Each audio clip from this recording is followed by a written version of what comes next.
Dans cet exercice, nous allons trouver où se situe l'objet à partir d'une image formée par une lentille. Pendant tout cet exercice, l'échelle sera la suivante. 1 cm sur le schéma vaut 10 cm dans la réalité. Dans un premier temps, nous allons placer l'image à l'aide des données sur le schéma. On nous dit dans les données que l'image se situe à 25 cm après la lentille. Donc nous, ce qui représente, grâce à l'échelle, une distance de 2,5 cm. Donc la distance OA'. De plus, notre image a une taille de 8 cm dans la réalité, ce qui représente 0,8 cm, donc A'B', sur le schéma.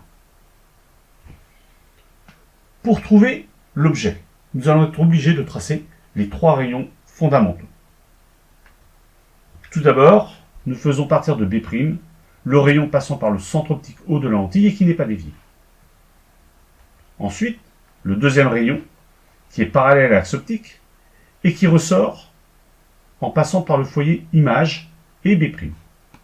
Enfin, le dernier rayon lumineux, qui est le suivant, qui est ici parallèle à l'axe optique, et qui ressort par le foyer objet, F, à ce niveau-là.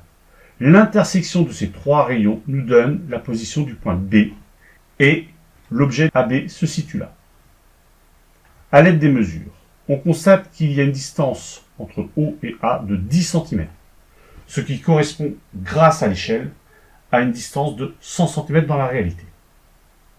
De plus, notre objet ici a une taille de 3,2 cm, ce qui correspond à la réalité à une taille de 32 cm.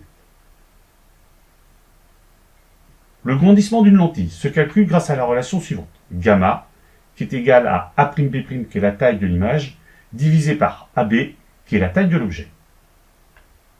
Pour cette lentille, le grandissement vaut gamma est égal à 8 cm, qui est la taille de l'image, sur 32, qui est la taille de l'objet, soit 0,25 si on n'applique pas la règle des chiffres significatifs. Or, ici, la taille de l'image est donnée avec un seul chiffre significatif. Donc, le grandissement gamma doit être également donné avec un seul chiffre significatif, et gamma vaut donc 0,3.